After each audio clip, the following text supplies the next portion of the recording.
CBI ने ना थप्पड़ जड़ दिया है, और एक नहीं उनको 10 थप्पड़ जड़ने चाहिए था, उनको ढंग से कुटाई करनी चाहिए थी ताकि वो ढंग से सच बोलें। जो उसको छुपा रही है ना जो चीज़ों को, उसको ढंग से बताएं, उनको ये रियलाइज़ कराना चाहिए सीबीआई को। अब उनको धर के बजाना चाहिए एक्चुअली डंडे से। आज तक वालों पागल हो गए हो क्या? ऐसी बंदी को आप इंटरव्यू ले रहे हो, आपको मतलब आपको ठिकाने पे है आपका दिमाग, सेंस है आप में? क्यों ले रहे हो आप उसको सपोर्ट क्यों कर रहे हो? आप उसको बयान क्यों ले रहे हो उसको दिखाने के लिए? क्यों उसको आप इंडिया का सपोर्ट सिस्टम चाहते हो उसके फेवर में, या आप उसके फेवर में उतर के आ गए हो जो उसका बयान ले रहे हो आप? बिल्कुल, जो इन्होंने पुलिस को बयान दिए हैं और जो अब सीबीआई को बयान दे रहे हैं, और सीबीआई को तो बिल्कुल कॉपरेट ही नहीं कर रहे हैं। ठीक है, आप कॉपरेट नहीं कर रहे हो क्योंकि दाल में आपकी कुछ काला है, आपने कुछ ज़रूर किया है। और जो सुशांत सिंह राजपूत हैं उनका मर्डर आपने जिस भी प्लानिंग के तहत किया आप लोगों ने मिलके, वो प्लानिंग तो आएगी बाहर, चाहे आप जितना भी रट्टू तोते की इस तरह स्टोरी आप पढ़ लें या उसको बक करके बोल दें सीबीआई के सामने, लेकिन वो ऐसा होगा नहीं। अभी बहुत सारी चीज़ें उभर के आ रही हैं। जो उनको डेथ बॉडी ले जाता है वो आदमी भी अभी सामने आया, उसने बयान दिया है कि जो उनकी बॉडी थी उनको वो येलो नहीं थी, जबकि ऐसा होता है कि सुसाइड होती है तो बॉडी पूरी उनकी येलो बॉडी थी, जबकि कोई सुसाइड होती है तो उसका जो बॉडी होता है पूरा वाइट होता है, और उनके जो गले पे उनके पैरों पे सुइयों के निशान थे, और जैसे उनको सुइयों के निशान को भी सेलो टेप से ढका हुआ था। तो ये सारी चीज़ें हमें कभी नहीं पता चलती अगर सीबीआई इसमें इन्वॉल्व ना हो तो। और इतनी सारी बातों को अब हमें पता चल रहे हैं। वो डेड बॉडी उठाने वाला बंदा वो पहले कहाँ था, अब वो चीज़ें उभर के आ रही है, यानी कि उनको लाया जा रहा है सीबीआई के तहत ही, वो उनसे बयानबाजी हो रही है तो ही वो आ रहे हैं। और यही वीडियो एक अपलोड हो रहा है, यही वीडियो वायरल हो रहा है, तो जाके हम लोग को पता चल रहा है कि ऐसी चीज़ें। अब उनको ये था कि सुशांत सिंह राजपूत की जब डेड बॉडी ले जा रहे थे तो उनका पैर भी टूटा हुआ था। ठीक है, जो उनके पैर की हड्डी थी वो भी टूटी हुई थी। अब वो लटकते टाइम टूट गई क्या? अब उनकी जो सुइयाँ थी गले में, आपने सुइयाँ चुभोई हैं उनको ड्रग्स दिया है, क्या दिया है, आप क्या देती थी उनको, आपके उनसे भी लिंक निकल रहे हैं। तो ये चीज़ें जो उभर के आ रही है ये सच्चाई तो है, और क्या है ये? मैम, रिया चक्रवर्ती से आज सीबीआई का चौथा दिन है पूछताछ का, पर सवाल ये है कि चौथे दिन भी सीबीआई की तरफ से इस तरीके की बातें सामने आ रही है कि रिया चक्रवर्ती जो बातें सीबीआई को बता रही है उसे संतुष्ट नहीं है आज भी सीबीआई। मैम, सीबीआई संतुष्ट होगी भी नहीं, क्योंकि वो एक्चुअल में ना जो चीज़ें छुपा रही हैं वो उसको बता ही नहीं रही हैं। मैंने तो न्यूज़ में ये भी देखा था कि वो उसमें ना सीबीआई की जो जांच हो रही है या उनसे पूछताछ हो रही है, क्वेश्चन पूछे जा रहे हैं, वो उसमें सपोर्ट ही नहीं कर रही हैं। तो उनको एक सीबीआई ने ना थप्पड़ जड़ दिया है, और एक नहीं उनको 10 थप्पड़ जड़ने चाहिए था, उनको ढंग से कुटाई करनी चाहिए थी ताकि वो ढंग से सच बोलें। जो उसको छुपा रही है ना जो चीज़ों को, उसको ढंग से बताएं, उनको ये रियलाइज़ कराना चाहिए सीबीआई को। अब उनको धर के बजाना चाहिए एक्चुअली डंडे से। और मैम, यहाँ पे ये भी सवाल है कि जिस तरीके से रिया चक्रवर्ती उल्टी सीधी बातें सीबीआई से कह रही हैं, तो दिन पे दिन ये, और कल भी इन्होंने अच्छी तरीके से सीबीआई को जवाब नहीं दिए थे, जिसके बाद सीबीआई को पुलिस बुलानी पड़ी थी। हाँ, बहुत सारी चीज़ें देखो, अब सीबीआई इसमें इन्वॉल्व हुई है इस केस में, तो बहुत सारी चीज़ें ऐसी उभर के आ रही हैं जो आम लोगों को तो बिल्कुल नहीं पता चलती, और हम लोगों को मतलब इंडिया के लोगों को कभी पता नहीं चलती वो चीज़ें। जैसे कि अभी रिसेंटली में पता चला है कि रिया चक्रवर्ती जी पूरा उनका वो कहती हैं कि मैंने EMI अपना होम लोन लिया हुआ है और मेरी 17,000 EMI है, अब मैं कैसे दूंगी, मेरा तो सुशांत से वो उनका पूरा ब्रेकअप हो गया था उस दौरान। 8 जून की जब बात कर रही हैं, 8 जून उन्होंने घर छोड़ा तो उनको सुशांत ने फोर्स किया कि तुम घर से निकलो, तो वो बिल्कुल टूट चुकी थी। तब उन्होंने जाके महेश भट्ट का सहारा लिया, महेश भट्ट ने उन्हें इमोशनल अटैचमेंट दी कि भाई तुम्हारे पेरेंट्स हैं, ये है वो है, बहुत सारी चीज़ें ऐसी बोल रही हैं वो। लेकिन मुझे नहीं लगता इसमें कुछ सच्चाई है, और मुझे नहीं लगता कि इसमें कुछ हो सकता है, क्योंकि वो बनी बनाई स्टोरी बोल रही है। ऐसे ही आज तक वालों ने उसका बयान वो ले लिया, इंटरव्यू ले लिया। आज तक को बोलती हैं कि मैं तो उनको भी अटैक आते थे, उनको भी डिप्रेशन था, तो मुझे भी डिप्रेशन हो गया उनके साथ में रह के, और उसके बाद उन्होंने ही मुझे बोला घर से जाने के लिए। मैं उनको जाना नहीं चाहती, मैं उनकी बहन को बुलाना चाहती थी कि पहले आपकी बहन आए आपके सपोर्ट में, आपको संभालने के लिए, तब मैं जाऊंगी। फिर आज तक वाले बोलते हैं कि अच्छा आप निकले फिर वहाँ से, तो वो बोलती हैं कि नहीं वो तो मुझे फोर्स कर रहा था जाने के लिए, जबरदस्ती बोल रहा था। खुद ही अपने बयानों में ना वो उलझ रही हैं, मतलब पता नहीं उनको बयान कहाँ से इतना, मतलब कहते हैं ना इतना रट के बैठी हुई है वो औरत, उसको समझ ही नहीं आ रहा, उसको बस एक रटी रटाई स्टोरी बोलनी है। वो जो स्टोरी बोलती जा रही है कंटिन्यूसली, उस पर बिलीव भी कर रहे हैं लोग।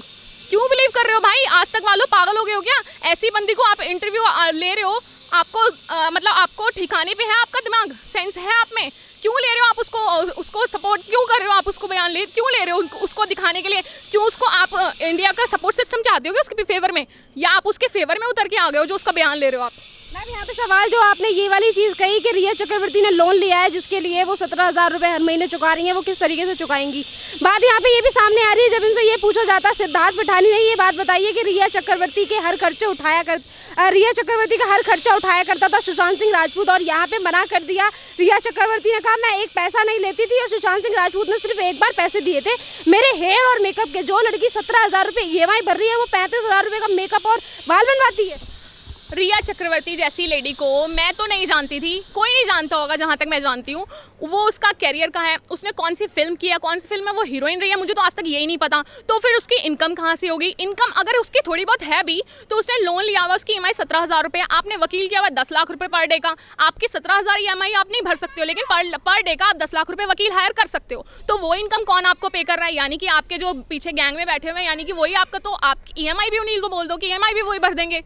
आप इतनी टेंशन ले क्यों रही हो इस चीज़ों के बारे में? और जिस तरीके से इनके ही जो दोस्त वगैरह हैं, चाहे वो सिद्धार्थ पिठानी हो, नीरज हो या फिर संदीप सिंह हो, इन सब से लगातार पूछताछ हो रही है और रिया चक्रवर्ती के मैनेजर से भी पूछताछ हो रही है। बातें तमाम तरीके की अलग अलग तरीके की सामने निकल कर आ रही हैं। इन सबके बयान पूरी तरीके से अलग हैं और यहाँ पे CBI की तरफ से ये भी कहना है कि इनके बयानों में विरोधाभास है।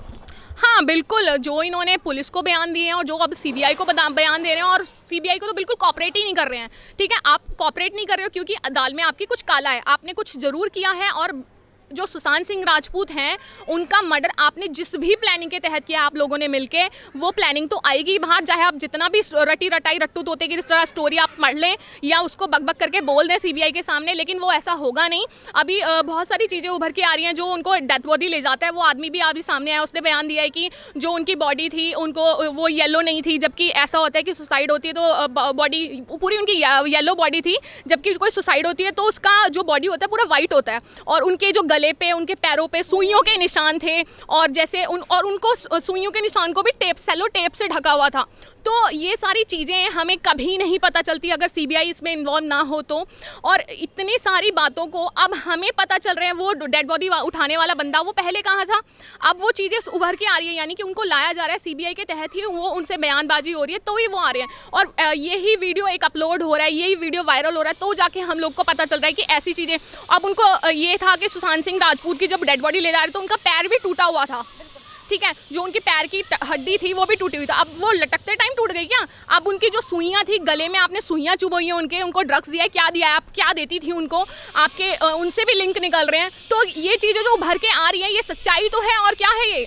और मैम यहाँ पे जिस तरीके से ये महेश भट्ट को लेकर क्लैरिफिकेशन दे रही हैं बार बार आके, और ये कहती हैं कि महेश भट्ट मेरे पापा की तरह हैं, उनके संबंध उनके इतने अच्छे हैं।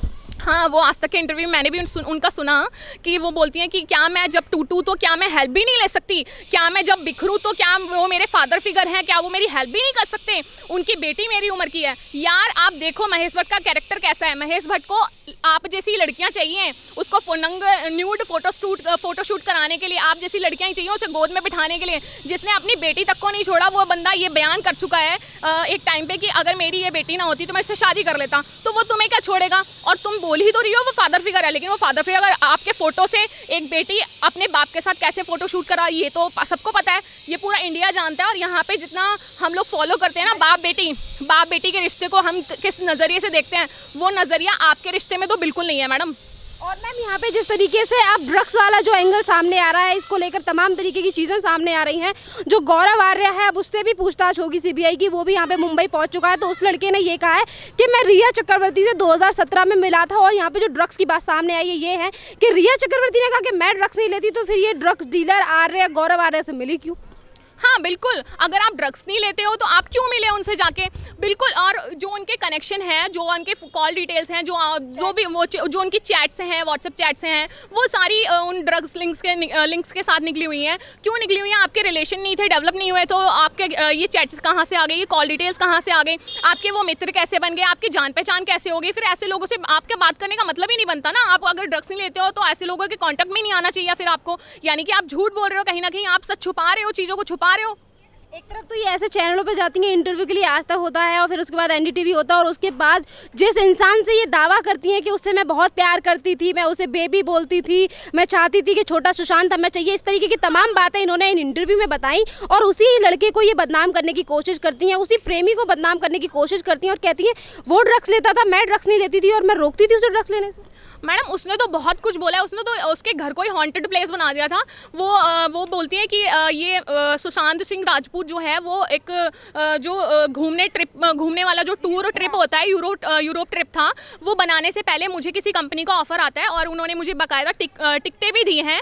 लेकिन सुशांत सिंह राजपूत मुझसे बोलते हैं कि आप प्लीज़ इन टिकटों को कैंसिल कर दो, मैं आपका ट्रिप बिजनेस क्लास में बुक करा देता हूँ और आप मेरे साथ चलना घूमने के लिए। तो आपने, अगर आपका ही काम था तो आपको खुद ही जाना चाहिए था, यानी को आपको ऐशो आराम की लग्जरी लाइफ चाहिए आपको, तब जाके आपने टिकटें बुक कर दी और आप उनको टिकटों को रख के भी बैठी हो। सोचो ये प्लानिंग कहाँ तक की है।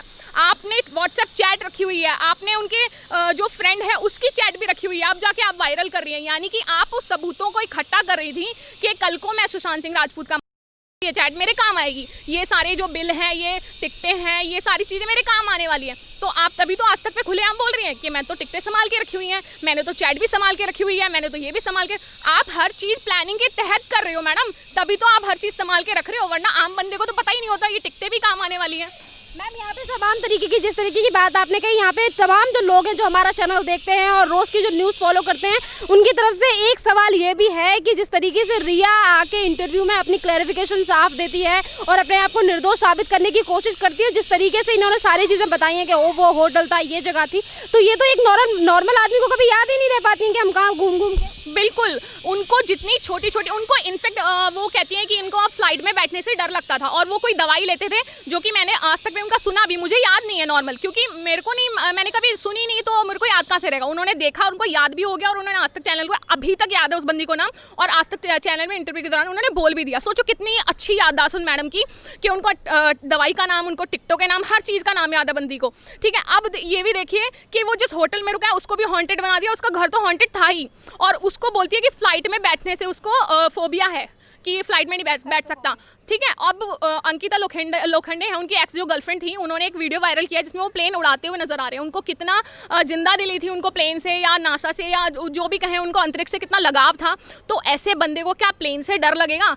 कॉमन सेंस होना चाहिए मैडम। क्या बोल रहे हो आप? क्या स्टोरी बना रहे हो? फ्रॉड स्टोरी बना रही हो, जैसे कि आप खुद फेक हो, आप फेक ही स्टोरी बना के लाओगे। ये रिया चक्रवर्ती जो छोटी छोटी चीज़ों के नाम आज सबके टेलीविजन पे बैठ के बताती है कि सुशांत सिंह राजपूत ये दवाई लेते थे, इस डॉक्टर से बात की, इस होटल में हम रुके, इस डेट को हम यहाँ पे गए। ये रिया चक्रवर्ती वही है जब मुंबई पुलिस को ये बयान देती हैं तो कहती है मुझे याद नहीं है, मैं भूल गई, और अब सारी याददाश्त वापस आ गई अचानक से। हाँ, एकदम से उनका सारी याददाश्त भी वापस आ गई। और जब वो उनकी डेथ हुई थी ना, तो उनकी जो बॉडी को मॉर्चरी में रखा गया था, तो वहाँ पे जाके सॉरी बाबू, आई लव यू बाबू, मुझे माफ़ कर देना, ये सारे वर्ड्स भी उन्हें याद थे कि मुझे इस टाइम पे ये बोलने हैं। और उन्हें ये, शायद वो ये भूल गई थी कि मैडम आपके जितने भी कर्म है ना वो वापस आएंगे और आपको फल मिल के रहेगा, आप टेंशन ना लो, आपको सज़ा मिलेगी और ज़रूर मिलेगी। और जितना भी आप झूठ बोल लेना, चाहे वो CBI के सामने बोलो, चाहे महाराष्ट्र पुलिस के सामने बोलो, चाहे वो आज तक चैनल पर आके अपना क्यों ना अपनी सफाई पेश कर लो आप, वो तो आज तक चैनल है जो आपको मौका भी दे रहा है। कोई और चैनल हो तो आपको मौका भी ना दे, वो भी पता नहीं क्यों मौका दे रहा है। धन्यवाद मैम।